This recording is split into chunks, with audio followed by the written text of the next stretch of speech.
Hoy vamos a ver entonces las características de un profeta. Entonces, vamos a decir que un profeta, una característica de un ministerio profético es que va en contra de lo que la mayoría dice. Me parece que ya habíamos visto este ejemplo, pero está en Jeremías 38, del 1 al 4. Es decir, estas gentes o estos ministerios no le agradan a todo el mundo, no son precisamente los favoritos de la gente. Pero sin embargo, hablan con tal convicción porque Dios se los ha dicho que pues no les importa el ser alabados de los hombres, sino que como Dios se los dijo, no les importa. Entonces Jeremías 38 del 1 al 4 dice así. Acuérdense que la regla es que si no lo encontraron, si lo encuentran antes que yo, pues lo leen de su Biblia, si no, yo se los leo.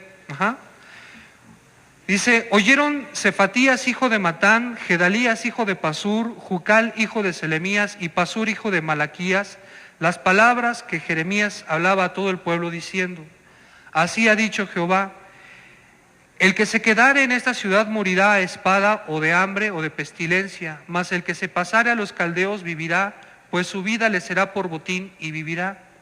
Así ha dicho Jehová, de cierto será entregada esta ciudad en manos del ejército del rey de Babilonia y la tomará. Y dijeron los príncipes al rey, muera ahora este hombre, porque de esta manera hace desmayar las manos de los hombres de guerra que han quedado en esta ciudad y las manos de todo el pueblo, hablándoles tales palabras, porque este hombre no busca la paz de este pueblo, sino el mal. Es decir, estaba diciéndoles, mejor ríndanse y no peleen. Y la misma gente, los nacionalistas decían, no, hombre, este cuate quiere el mal del pueblo. Y lo que quería Jeremías era salvar al mayor número posible de gente, ya la invasión no se iba a detener, Dios no la iba a detener, entonces quería salvar al mayor número de gente. Y vamos a ver el versículo 28 del mismo capítulo, y dice, y quedó Jeremías en el patio de la cárcel hasta el día que fue tomada Jerusalén, y ahí estaba cuando Jerusalén fue tomada. Finalmente Jerusalén fue tomada, pusieron resistencia, y se murió mucha gente que no debió haber muerto finalmente. ¿Todo por qué? Porque uno decía, ríndanse, y toda la demás gente estaba en contra. Esto también nos hace pensar en una cosa, la democracia no es de Dios. Es decir, no quiero decir que esté mal que vivamos en un país democrático, lo que quiero decir es que los pastores, los apóstoles, todos los ministerios, cualquier cosa que se hace en la iglesia no depende de la elección popular, de la voz del pueblo. Es decir, la democracia viene de dos palabras griegas que dice el poder del pueblo, ¿no? Entonces, Dios no funciona de esta forma. Si hubiera sido así, habría apoyado a los príncipes y no le habrían hecho caso, y Dios no habría hablado a través de Jeremías. La voluntad de Dios es que esto sea una teocracia, es decir, que Dios gobierne a través de hombres, o por vía o por mediación de hombres. Eso es algo que nunca debemos de quitarnos de la mente. Cuando hablamos en contra de una autoridad puesta por Dios, estamos hablando en contra de la autoridad de Dios, no en contra del hombre. ¿Me doy a entender? O sea, no ofendemos en este caso a Daniel, sino ofendemos a la autoridad de Dios que está en Daniel. Finalmente es Dios. No Daniel es Dios, la autoridad de Dios en Daniel. O sea, Dios. ¿Sí? Bueno, entre otras cosas también hacen cosas extrañas para poder dar sus profecías. Vamos a ver Hechos 21, versos 10 y 11.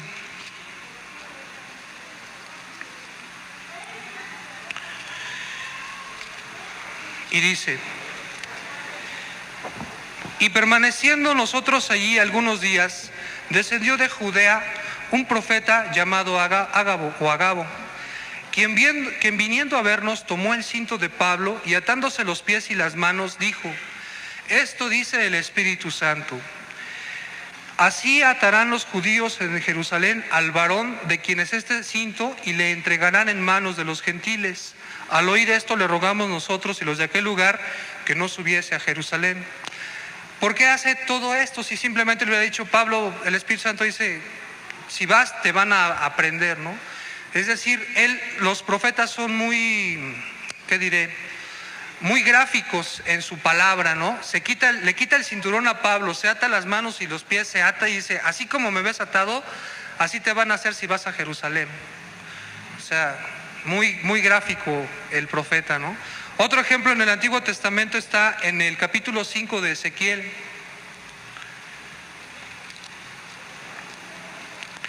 Ezequiel 5 del 1 al 4 dice así. Ya no le busquen, hermanas, ya no le busquen.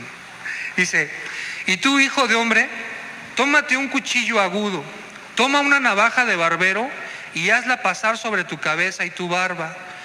Toma después una balanza de pesar y divide los cabellos.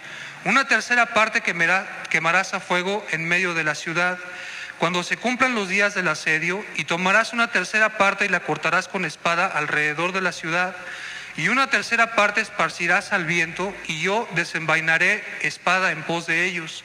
Tomarás también de allí unos pocos en número y los atarás en la falda de tu manto. Tomarás otra vez de ellos y los echarás en medio del fuego, y en el fuego los quemarás, y de allí saldrá el fuego a toda la casa de Israel. Así ha dicho Jehová el Señor: esta es Jerusalén, la puse en medio de las naciones de la tierra alrededor de ella. ¿Qué le está diciendo? Mira, te vas a cortar el pelo, la barba es tipo de la gente, o sea, tipo del pueblo. Y en lugar de decirle a Dios: mira, ve y diles que una parte va a morir a fuego, otra parte va a morir a espada, que los van a esparcir, cuando le dice los va a arrojar al viento, y los poquitos que te sobren los vas a atar en tu falda y luego los vas a volver a quemar. En lugar de decirle eso, quiere decir que va a haber un remanente, que también una pequeña parte de ese remanente va a morir. En lugar de decir ve y diles esto, les dice: ve y diles esto, pero además te vas a rasurar la barba. O sea, algo gráfico, ¿no? Te vas a quitar todo el pelo, lo vas a quemar, lo vas a arrojar. Dios siempre nos está hablando a través de cosas gráficas, a través de los profetas. Hay el ejemplo del profeta que anduvo desnudo, ¿no? Isaías, ¿no? A Ezequiel, por ejemplo, también Dios le quita a su esposa y le dice: no llores, no hagas luto por ella. Y muriéndose la señora y diciéndole: no llores ni le hagas duelo, porque así van a salir los hijos de Israel. Dice uno: ay, ¿cómo no voy a llorar a mi Gurrus, no? Tantos años casado con ella, y Dios no le permitió llorar. ¿Por qué? Porque ni tiempo de llorar les iba a dar Dios para poder lamentarse de aquella situación. O sea, muy gráfico Dios, ¿no? O sea, es algo que es admirable, pues, al menos a mí, ¿no? Otra característica de los profetas es que la palabra que ellos dan es una palabra que muchas veces es destructora, aparenta ser destructora, pero lo que intenta hacer, el fin último, pues, de la palabra es edificar al pueblo. Dios siempre ha hablado y trata de Dios edificar al pueblo, de levantar al pueblo, de que el pueblo proceda al arrepentimiento. Se mueven también estos hombres en dones de revelación. Lo podemos ver en el libro de Reyes, cuando llega el profeta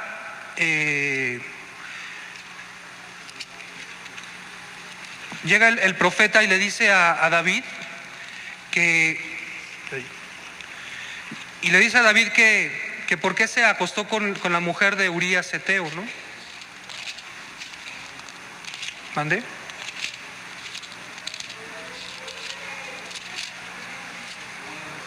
¿Segundo de Samuel?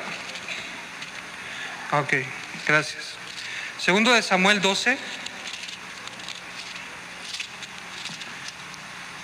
Segundo de Samuel 12.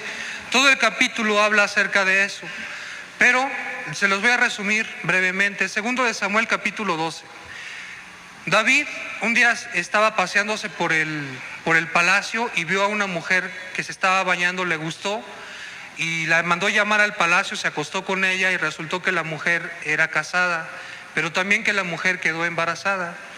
Entonces el esposo de esta mujer era un guerrero, un siervo de David, que se llamaba Urías. Entonces David manda traer a Urías y le dice: bueno, pues quiero platicar contigo, ¿cómo te va? Y entonces él pensaba que Urías iba a irse a dormir a su casa para entonces decir que Urías, como se había acostado esa noche con su esposa, pues había quedado embarazada de Urías, ¿no? Pero resulta que Urías dice: no, hombre, ¿cómo crees? yo cómo voy a venir a dormir a mi casa, bien tranquilo, bien contento, cuando mis compañeros guerreros están luchando allá, ¿no? Nunca suceda eso. Y dice que Urías durmió en el palacio, pero con los sirvientes. Entonces esto no le gustó a David y pues lo puso borracho y ni así, y bueno, dice, no, pues ¿qué voy a hacer? Entonces mandó traer a uno de sus generales y le dice, mira, dile por favor al mero mero que ponga a Urías en la parte más fuerte en donde esté la batalla, y a la hora que esté más fuerte la batalla, que todos se alejen para que lo maten, ¿no? Para que maten a Urías. Entonces pues sí, se acercaron mucho al muro y del muro aventaron cosas y entonces mataron a Urías.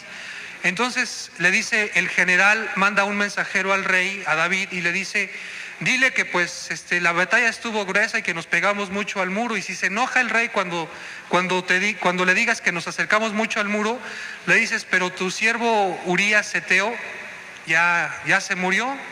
Entonces llega y le dice ¿cómo se llama?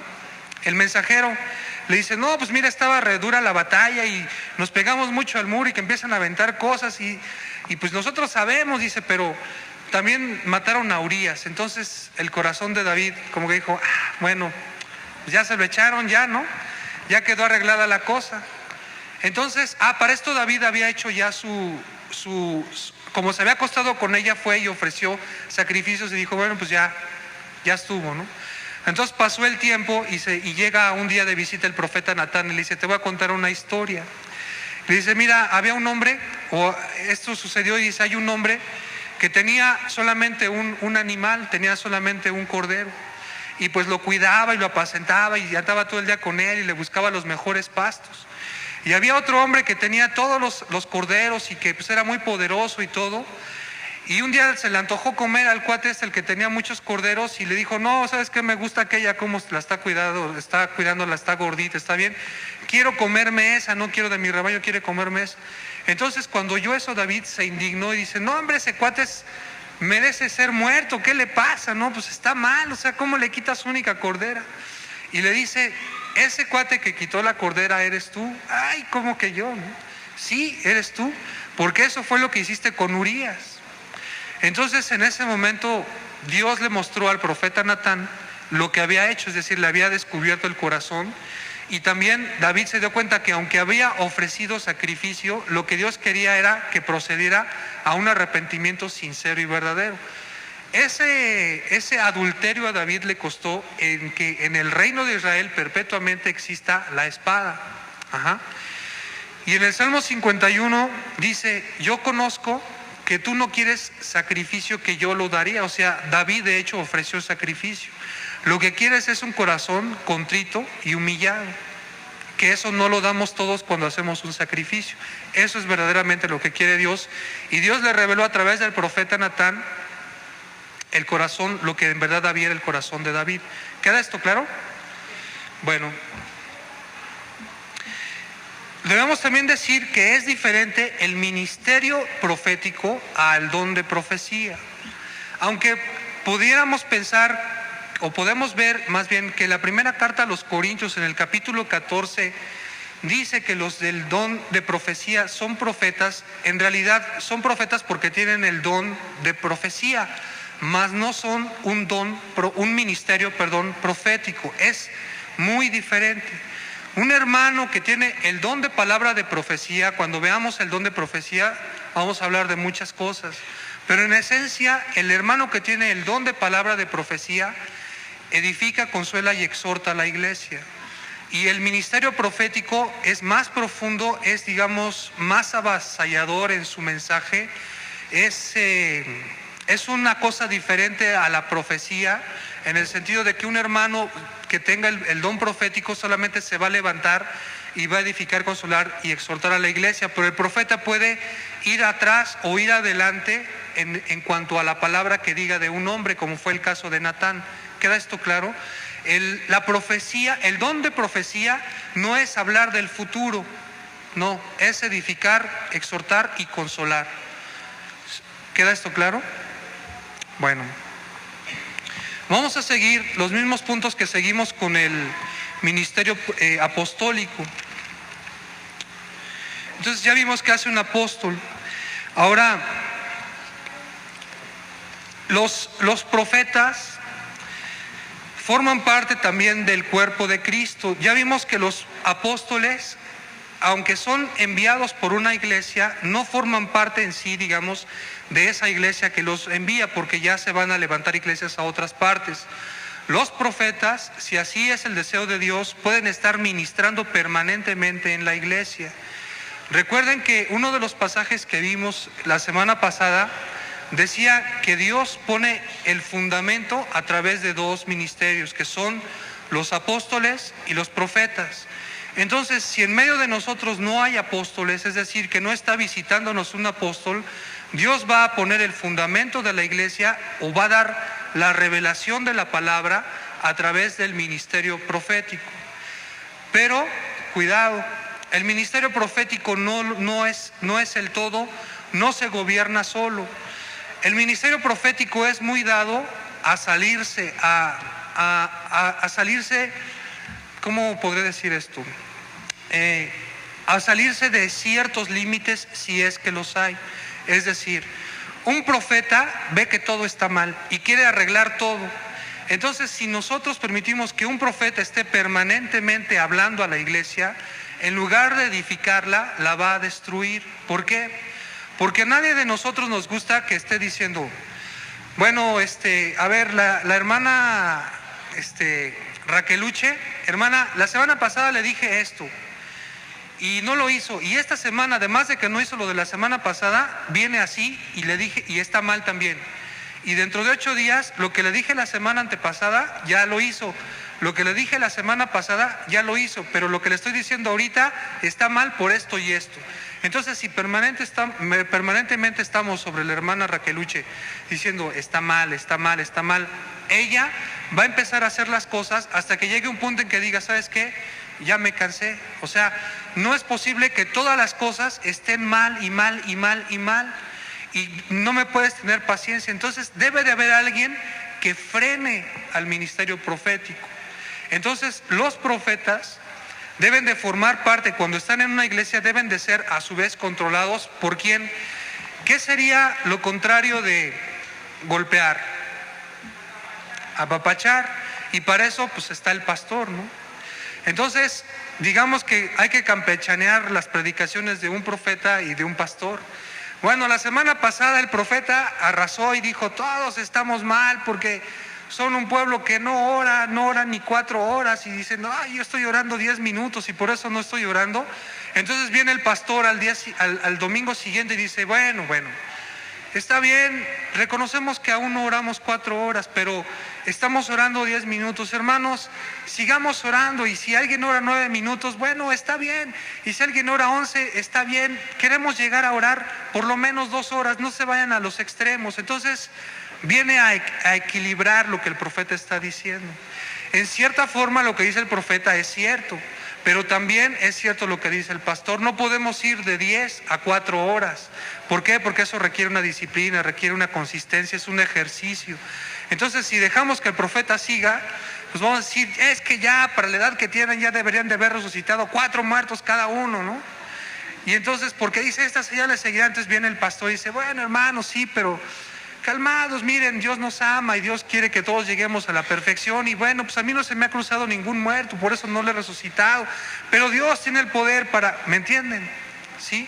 Entonces trae el consuelo. Y el otro, podemos ejemplificarlo como un chamaco que anda en la patineta y se cae y se raspa el brazo. Entonces el profeta, ¿qué es lo que hace? Dice, hay que evitar la infección a toda costa. Traigan jabón, pero oye, no tenemos jabón neutro. No me importa, jabón y zacate. ¿Qué tienen? Fab, órale, y raspa el brazo. Empiezan los gritos del chamaco, ¿no? Y dice, sí, no se te va a infectar con esto, y el chamaco queda con el brazo, ¿no? Y luego viene el pastor y dice, ay, bueno, gracias a Dios por el cuate que te talló, pero ahora te voy a poner aceite y te voy a vendar y mira, ya te va a pasar. Entonces, todo es necesario para que el niño se vuelva a subir a la patineta, ¿no? Porque si el chamaco se vuelve a subir a la patineta nada más con el con la lavada del brazo va a decir, mejor ya no me subo, porque si me vuelvo a caer me van a dar otra sobadita de estas, ¿no? Entonces, tiene que haber un equilibrio entre lo que dice el profeta y lo que dice el pastor. Las dos cosas son ciertas, pero hay que equilibrar al profeta, o sea, que no se sobrepase el profeta. ¿Queda esto claro? Bueno.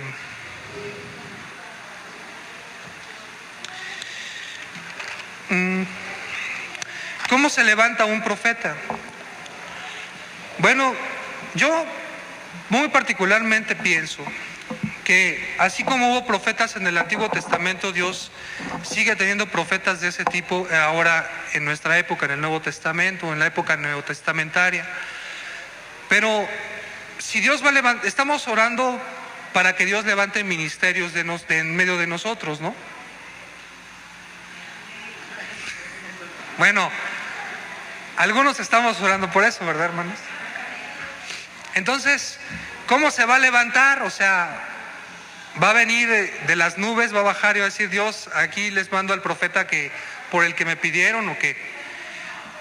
Podemos decir que es el mismo proceso que Dios usó para levantar apóstoles, o el mismo proceso que Dios usa para levantar ancianos. Entonces, ¿cómo es este proceso? ¿Se acuerdan de Hechos capítulo 13? Que lo leímos. Dice, había pues en Antioquía profetas y maestros. Y da 5 nombres. No dice quién era profeta y no dice quién era maestro. Y dice, ministrando estos al Señor. Y ministrando no quiere decir que estaban todo el día hincados, postrados y levantando las manos al cielo. Quiere decir ministrando que si uno era maestro estaba enseñando, y si el otro era profeta estaba exhortando. Esto es ministrando al Señor. Y después dice, y orando, dijo el Espíritu Santo, estaban orando y ayunando, dijo el Espíritu Santo, apartarme a Bernabé y a Saulo para la obra a la que los he llamado. Entonces, cuando Dios levante profetas en una iglesia, va a suceder lo mismo.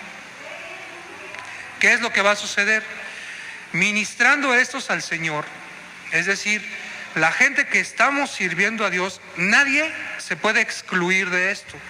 Todos debemos de servir al Señor. El que barre, en el barrer. El que enseña a los niños, en enseñar a los niños. El que está tocando un instrumento musical, tocando un instrumento musical. El que da de comer, en dar de comer. Eso es ministrar al Señor. Nosotros estamos haciendo eso, ¿no?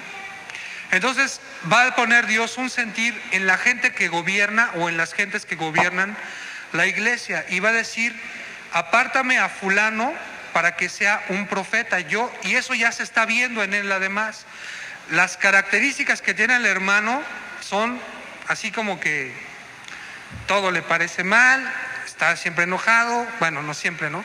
Pues Bernabé era lo contrario, ¿no? Bernabé era hijo de consolación, se llamaba José Bernabé y le decían hijo de consolación, o sea, era un profeta pastor, digamos, ¿no? En el sentido de que consolaba. Entonces, las características se le ven. Entonces va a decir, bueno, ahora sí quiero que le pongan las manos a este que yo he apartado para que lo unjan como profeta. Entonces ya el hermano va a ser reconocido como un ministerio profético. Pero también son gente que Dios puede enviar a otros lados como apóstol. ¿Se acuerdan que dijimos otra vez? Hechos 13 dice que había profetas y maestros. Muy particularmente pienso que Pablo era un maestro y que Bernabé era un profeta. De eso sí se sabe que Bernabé era un profeta, pero que Pablo era un maestro. Entonces, el profeta Agabo, por ejemplo, no se sabe a qué iglesia pertenecía, pero se sabe que andaba de un lugar a otro, porque se le menciona 2 veces profetizando, una diciendo que va a venir una gran hambre, y la otra cuando se ata de manos y de pies con el cinturón de Pablo, dice, así le van a hacer a este varón, al varón del que es dueño este cinturón. Ahora, ¿cómo Dios levanta profetas también? ¿Cómo? Eso es cuando Dios reconoce en medio de nosotros a un profeta delante de todos nosotros. Pero ¿cómo es el trato que Dios tiene con aquel hermano que es profeta? ¿Sí me doy a entender? Es decir, primero Dios le va a hablar al hermano y le va a decir, yo te he escogido a ti para que seas profeta. Y después los hermanos de la iglesia lo van a reconocer como profeta y le van a imponer el gobierno de la iglesia a las manos para ungirlo como profeta. Eso es lo que quiero que veamos en el capítulo 1 de Ezequiel.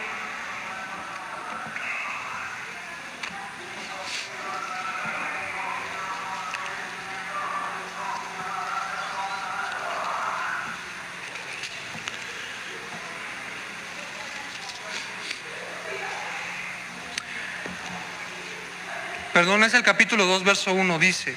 El capítulo 1 habla de una visión que Dios le da a Ezequiel. Y dice el capítulo 2, me dijo, hijo de hombre, ponte sobre tus pies y hablaré contigo. Y luego que me habló, entró el Espíritu en mí y me afirmó sobre mis pies y oí al que me hablaba. Y me dijo, hijo de hombre, yo te envío a los hijos de Israel, a gentes rebeldes que se rebelaron contra mí, ellos y sus padres, se han rebelado contra mí hasta este mismo día. Yo pues te envío a ellos, te envío a hijos de duro rostro y de empedernido corazón, y les dirás, así ha dicho Jehová el Señor. ¿Acaso ellos escuchen? Pero si no escucharen, porque son una casa rebelde, siempre conocerán que hubo profeta entre ellos. Y tú, hijo de hombre, no les temas, ni tengas miedo de sus palabras, aunque te hallas entre zarzas y espinos y moras con escorpiones, no tengas miedo de sus palabras, ni temas delante de ellos, porque son casa rebelde. Les hablarás pues mis palabras, escuchen o dejen de escuchar, porque son muy rebeldes. Mas tú, hijo de hombre, oye lo que yo te hablo. No seas rebelde como la casa rebelde. Habla tu boca y come lo que te doy. Y miré, y he aquí una mano extendida hacia mí, y en ella había un rollo de libro. Y lo extendió delante de mí, y estaba escrito por delante y por detrás, y había escritas en él endechas, lamentaciones y ayes. Me dijo, hijo de hombre, come lo que hayas, come este rollo, y ve y habla a la casa de Israel. Y abrí mi boca y me hizo comer aquel rollo, y me dijo, hijo de hombre, alimenta tu vientre y llena tus entrañas de este rollo que yo te doy. Y lo comí y fue en mi boca dulce como la miel. Luego me dijo, hijo de hombre, ve y entra a la casa de Israel y habla a ellos con mis palabras. Porque no eres enviado a pueblo de habla profunda ni de lengua difícil, sino a la casa de Israel. No a muchos pueblos de habla profunda ni de lengua difícil, cuyas palabras no entiendas. Si a ellos te enviara, ellos te oyeran. Mas la casa de Israel no te querrá oír, porque no me quiere oír a mí, porque toda la casa de Israel es dura de frente y obstinada de corazón. He aquí, yo he hecho tu rostro duro, fuerte contra los rostros de ellos, y tu frente fuerte contra sus frentes. Como diamante, más fuerte que el pedernal, he hecho tu frente. No los temas ni tengas miedo delante de ellos, porque son casa rebelde. Y me dijo, hijo de hombre, toma en tu corazón todas mis palabras que yo te hablaré, y oye con tus oídos, y ve y entra a los cautivos, a los hijos de tu pueblo, y háblales y diles, así ha dicho Jehová el Señor, escuchen o dejen de escuchar, etcétera, ¿no? Entonces, ¿cómo habló Dios con este hombre? Le está diciendo, yo te estoy llamando a ti. Y el propósito con el que te estoy llamando es que no vayas a pueblos extranjeros, vas a ir al pueblo de Israel. Son gente terca, necia, aferrada, pero yo te voy a hacer más necio, terco y aferrado que ellos. No vas a ser muy querido entre ellos, pero tú no temas. Entre zarzas y espinos te voy a mandar, pero a ti que no te importe, porque yo estoy contigo. Eso se lo dijo Dios ¿a quién? A Ezequiel. Entonces, ¿qué podemos decir trayéndolo a nuestro tiempo? Que cuando Dios levante un profeta, Dios le va a llamar con un propósito. El propósito con el que Dios llamó a Ezequiel no es el mismo propósito con el que Dios llamó a Jeremías, o el mismo propósito con el que Dios llamó a Isaías. A Isaías le tuvo otra visión, y Jeremías dice, no me mandes a mí, yo soy bien chiquito, ¿no? Y Isaías le dice, envíame a mí, y ni siquiera le dio chance de opinar, te mandaré a ti o no te mandaré. Le dice, te he escogido a ti. Entonces, lo que quiero decir es lo siguiente, en pocas palabras, decir que cuando Dios levanta a un profeta, al primero que le dice es al profeta, y le dice, te voy a mandar con esto, y lo que quiero que hagas es esto, esto, esto y esto. Y entonces dice que ¿qué era lo que tenía el rollo? Dice que estaba escrito por delante y por detrás, y que tenía endechas, o sea, cosas tristes, y ayes, o sea, más te vale que te arrepientas, porque si no, ay de ti, ¿no? Dice, endechas, ayes, ¿no? Y, o sea, eran cosas que para el pueblo les iba a doler, pero cuando el profeta lo comió, dice que fue, ¿qué? Dulce a su paladar. ¿Por qué era dulce? Porque le gustaba hacer sufrir al pueblo, porque finalmente era para que el pueblo procediera al arrepentimiento. Eso es algo que debe de quedarnos muy claro, y esto también se cumple para los apóstoles y para cualquier ministerio. Lo podemos ver cuando el Señor llamó a Pablo. Dice que se cayó y que le dijo, porque a ti te voy a mandar a que le hables a reyes y que lleves este mensaje a toda la gente. Y Pablo desde el primer día supo para qué lo había llamado Dios. Que tuvo que esperar años, tuvo que esperar. ¿Queda esto claro? En el que existe un varón que agrade a Dios, levantarlo como el ministerio, es necesario que la mujer se sujete, y el ministerio ya, no sé si lo tenga o no lo tenga, pero va a quedar la mujer sujeta al ministerio del varón. ¿Queda esto claro? Vamos a poner un ejemplo. Vamos a suponer en una congregación en donde no hay pastor, pero hay una mujer que es la líder y que hace las veces de un pastor. Y que llega un hermano y que empieza un varón, y que el hermano varón empieza a esforzarse y empieza a anhelar obispado, porque dice que el que anhela obispado, buena obra desea. Y el obispo, el pastor y el anciano es la misma palabra. Entonces, Dios habla al corazón del varón y es reconocido por Dios como pastor de la iglesia. Lo que el varón debe de hacer es ir y decirle, la misma hermana debe saber lo que está sucediendo con el hermano varón, y la actitud correcta de esta mujer debe de ser, está bien, yo funcioné como pastora de esta iglesia porque no había varón, pero ahora que Dios ha levantado un varón o un grupo de varones, no sé, para esta iglesia, yo lo que voy a hacer es sujetarme y voy a dejar de ser pastora. Es decir, todas mis responsabilidades que yo tenía como pastora, ahora ya no las voy a tener, y voy a ser una congregante más. Eso es lo que debería de ser. Pero si la hermana se pone rebelde, Dios va a tratar con ella. ¿Queda esto claro? ¿Sí de veras quedó claro? Soy muy claro, ¿verdad? Bueno. Entonces, ¿qué pues diremos? ¿Hay profetas, mujeres? Sí, por ejemplo, la Biblia en este caso sí menciona que hubo profetisas. Menciona el caso de Débora, por ejemplo. Pero Débora fue también profetisa en una época en la que cada quien hacía lo que mejor le parecía. Y con esto no quiero decir, repito, con esto no quiero decir que Débora se autonombró profetisa, sino que como cada quien hacía lo que mejor le parecía, los varones no les importaba. Entonces Dios tuvo que levantar a una mujer que hiciera la vez de juez. Cosa que le correspondía a los hombres, pero que no quisieron tomarlo los hombres. Bueno, iba a decir algo desagradable, pero mejor no lo digo. Entonces, a falta de esos varones con el deseo y el ímpetu de hacerlo, Dios levantó a una mujer. ¿Queda esto claro?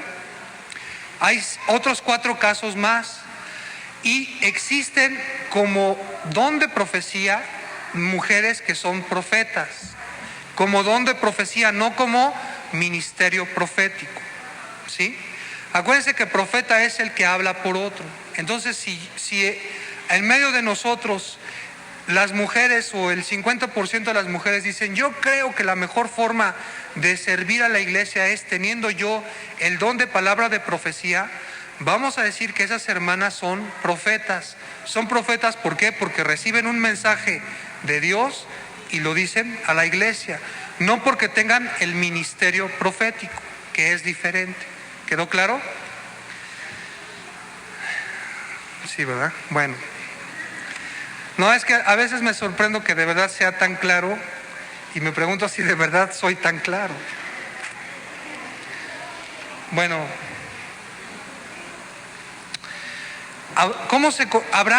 existen los falsos profetas? ¿Cómo saben? Bueno, ya que saben que hay falsos profetas, díganme cómo los reconocen. Dice Marco que por sus frutos los conocerán, dice la palabra. Exactamente, ¿no? Pero no tanto por los frutos, no quiere decir por los frutos, sino la palabra dice que cuando un profeta diga una profecía, o uno que se dice profeta diga una profecía, hay que esperar a que la profecía se cumpla. Y si no se cumple, pues no era profeta. Entonces, ese es el fruto de un profeta, es la palabra que dice, la profecía. Entonces debemos de esperar que esa profecía se cumpla. Y van a decir, sí, y si nos habla del milenio, hay que aguantarse 1000 años, más de 1000 años en lo que llegamos al milenio para saber si es cierto. No. Es decir, el corazón, Dios ha dado discernimiento en medio de nosotros y nos puede decir si es una persona que está de verdad levantada por Dios o no. Pero en esencia se puede juzgar lo que dice el profeta. Ahora, podemos decir que lo que diga un profeta va a ser juzgado por los profetas. Vamos a ver 1 Corintios capítulo 14.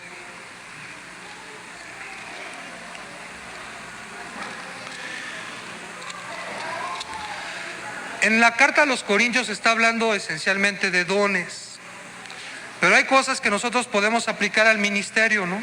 Y viceversa, del ministerio a los dones, algunas cosas, no todas. Y entonces dice, en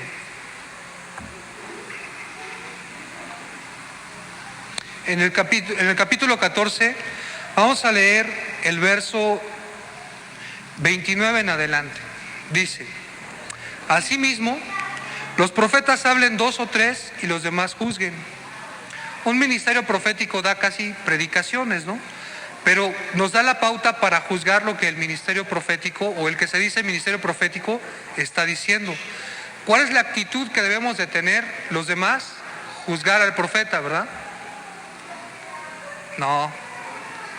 Juzgar la profecía. Nosotros, fíjense lo que dije, juzgar al profeta, dije, y dijeron que sí. Y nosotros no somos quien para juzgar a un hombre. Estamos juzgando lo que el profeta está diciendo. ¿Sí? Entonces dice, asimismo los profetas hablen 2 o 3 y los demás juzguen al profeta lo que dice el profeta. Si algo le fuere revelado a otro que estuviera sentado, calla el primero. Porque podéis profetizar todos, uno por uno. Aquí está hablando del don de profecía, ¿no?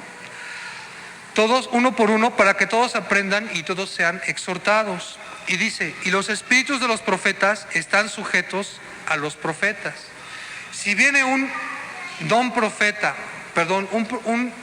hermano que tiene el don de profecía, o viene un ministerio profético y dice, es que no puedo controlar, y empieza a temblar y empieza a hablar, ¿será de Dios?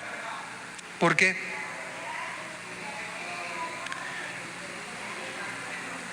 Dice que el espíritu de los profetas está sujeto al profeta mismo. Eso quiere decir que Dios nos da un mensaje, como se acuerdan que vimos, ¿no? Dios hace 2 cosas con el profeta. Primero, le da la revelación, se le explica y luego le dice, ve y dile la revelación al pueblo. Entonces, y no va brincando, ni va temblando, ni va con los ojos en blanco, sino que va sabiendo perfectamente lo que Dios le ha dicho y la forma en la que lo tiene que decir, consciente en todo momento. Dice el verso 33, pues Dios no es Dios de confusión, sino de paz, como en todas las iglesias de los santos. Eso es algo que nos debe de dar la pauta, que los profetas deben de traer paz por muy duro que sea el mensaje, deben de guiarnos a un arrepentimiento, a una transformación para ser mejores. Porque el fin primero o el último, no lo sé, de los ministerios es perfeccionar a los santos, hasta que todos lleguemos a la unidad de la fe. Entonces, cuando se nos presente un ministerio profético que nada más esté golpeando y golpeando, el anhelo del profeta, aunque duela, es el de perfeccionar a los santos, pero hay que equilibrar al profeta y hay que permitir que se mezcle con el pastor para que talle el profeta, pero el pastor ponga aceite y vende. Ajá. ¿Hay alguna pregunta?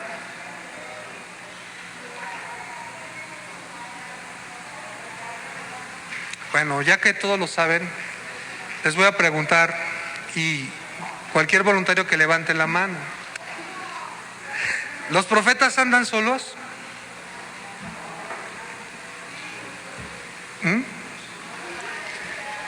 Hay muchos voluntarios. A ver, Luis. Y que no vaya un profeta solo porque nada más va a andar repartiendo latigazos, sino que vaya un profeta y un maestro. Pero existe la posibilidad de que ande solo. Ahora, otra pregunta, al profeta nadie lo ministra, nadie le habla su vida. El profeta, como sabe cuál es el problema de la iglesia, sabe cuál es el problema con él y él es autosuficiente. A ver, levanten la mano y los varones son los que responden. A ver, Marquito. Dice que debe de estar sujeto al gobierno de la iglesia. Sí debe de estar sujeto al gobierno de la iglesia, pero el que esté sujeto al gobierno de la iglesia no quiere decir necesariamente que el gobierno de la iglesia es quien habla a su vida. Todo el gobierno me refiero. Es decir,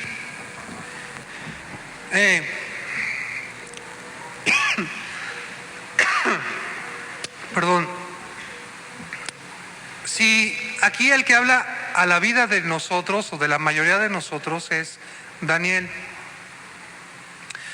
y si Dios levanta un cuerpo de ancianos aquí, no vamos a cambiar, vamos a decir que levanta a toda esta fila como ancianos. Ajá. Entonces ahora los que se están ministrando con Daniel, ahora ya no se van a ministrar con Daniel, sino que ahora se van a ministrar con todo el cuerpo de ancianos. ¿Será eso así? No, sino que los que se están ministrando con Daniel seguirán ministrándose con Daniel. ¿Quedó esto claro? Es decir, se ministran, aunque formen parte del cuerpo de ancianos o del cuerpo que gobierna la iglesia, no se ministran con todo el cuerpo, sino que se ministran, si es así el caso, ¿no? Se ministran con una persona, o también se pueden ministrar con todo el cuerpo de ancianos. No quiero poner límites, esto sí y esto no, quiero dejar simplemente posibilidades abiertas que suenen y que sean lógicas, para que no digan, no, es que el hermano dijo que nada más con uno y no se puede con todos. No, sí se puede con todos si eso es lo que se acostumbra en la iglesia. ¿Queda esto claro? No andan sueltos, porque otra vez, si a un profeta se le deja solo, deshace la iglesia, a cualquier lugar en donde vaya. Entonces un profeta debe de ser medido. Un profeta también tiene problemas. Aunque conoce, Dios más bien le revela algunas cosas de la iglesia, también él tiene problemas, como los tuvo, por ejemplo, lo que leímos al principio, antes de que empezara a hablar del ministerio profético. Si tienen un poco de cuidado lo que dice el primer libro de Reyes, capítulo 19, Elías venía de un problema, ¿no? Que se sentía amenazado, se sentía todo tembloroso y ya quería tirar el arpa, como se dice, ¿no?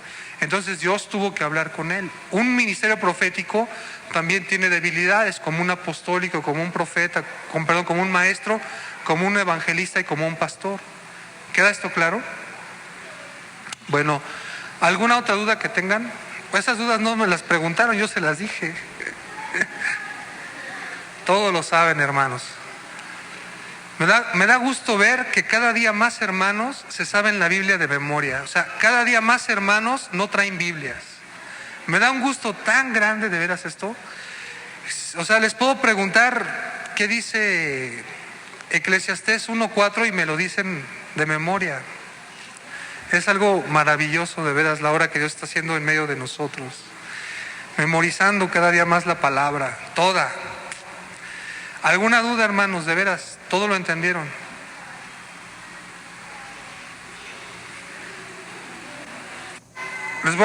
¿Puedo agarrar a un profeta para que me adivine mi futuro? Es decir, si Dios levanta un profeta en medio de nosotros, no le voy a decir, oiga hermano, ¿con quién me caso? ¿Le puedo decir o no le puedo decir? Bueno, sí le puedo decir, pero el profeta lo que debe de hacer es ponte a orar, ¿no? O sea, no veamos en los profetas la bolita mágica, ¿no? Eso es adivinación. Es decir, un profeta no debe de ser eso.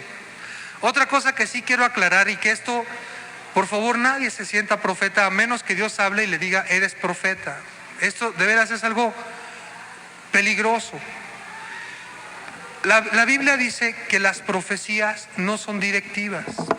Es decir, un don de profecía no puede ser directivo.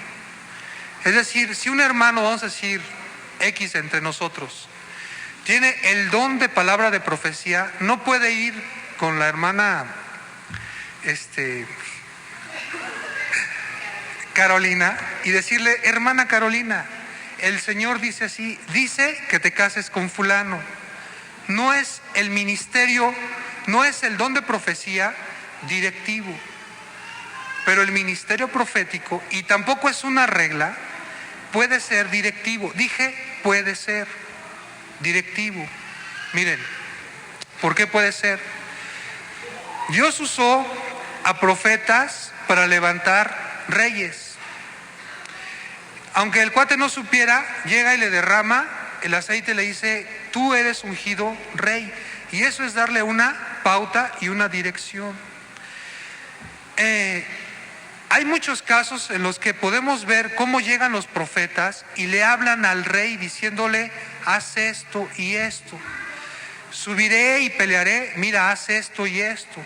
Estás diciendo que algo directivo, pero solamente que da la casualidad que no tenía el don de profecía, sino que era un ministerio profético y que Dios se lo había dado. Yo quisiera que leyeran con mucho cuidado el capítulo 2 del libro de Ezequiel, porque dice, a ti pondré las palabras. O sea, otra vez lo que el profeta dice, no lo dice porque se le ocurrió y le dice, pues de todos los que están aquí, me cae bien Ismael para que sea pastor y es de mis cuates, y también el pollo y bueno, son mis cuates, ¿no? No habla de su corazón mismo el profeta, sino lo que Dios le dio es lo que el profeta dice. Entonces, no tomemos, cuando pidamos el don de palabra de profecía, no creamos que por eso podemos dar palabras directivas. Eso no se va a dar, no es correcto. O sea, no es algo que Dios emplea el don de palabra de profecía para dar dirección. ¿Queda esto claro? ¿Alguna otra duda? Sí, hermana.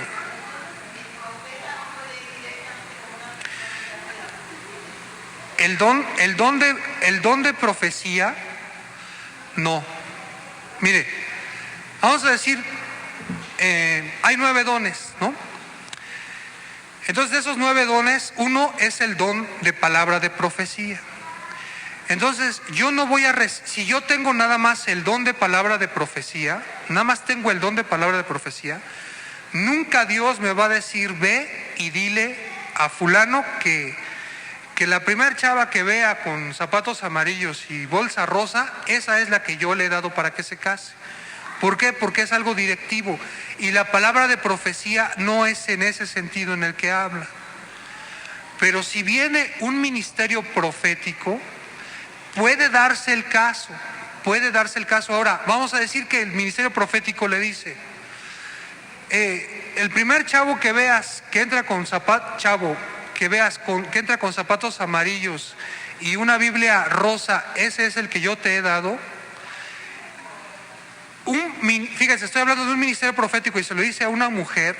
La mujer primero debe de saber si ella es lo que le está pidiendo a Dios, o sea, una señal. Segundo, debe de traer también paz a su corazón. ¿Queda esto claro lo que estoy diciendo? O sea, no porque llega el profeta y le dice, oye, pues, ¿sabes? Me late que tú con la harías, ni... No, oye, pero yo quería conservarme sin casarme. No, Dios me dijo. Pues no es cierto, ¿no? Aunque sea un ministerio profético. Fíjese, aunque sea un ministerio profético.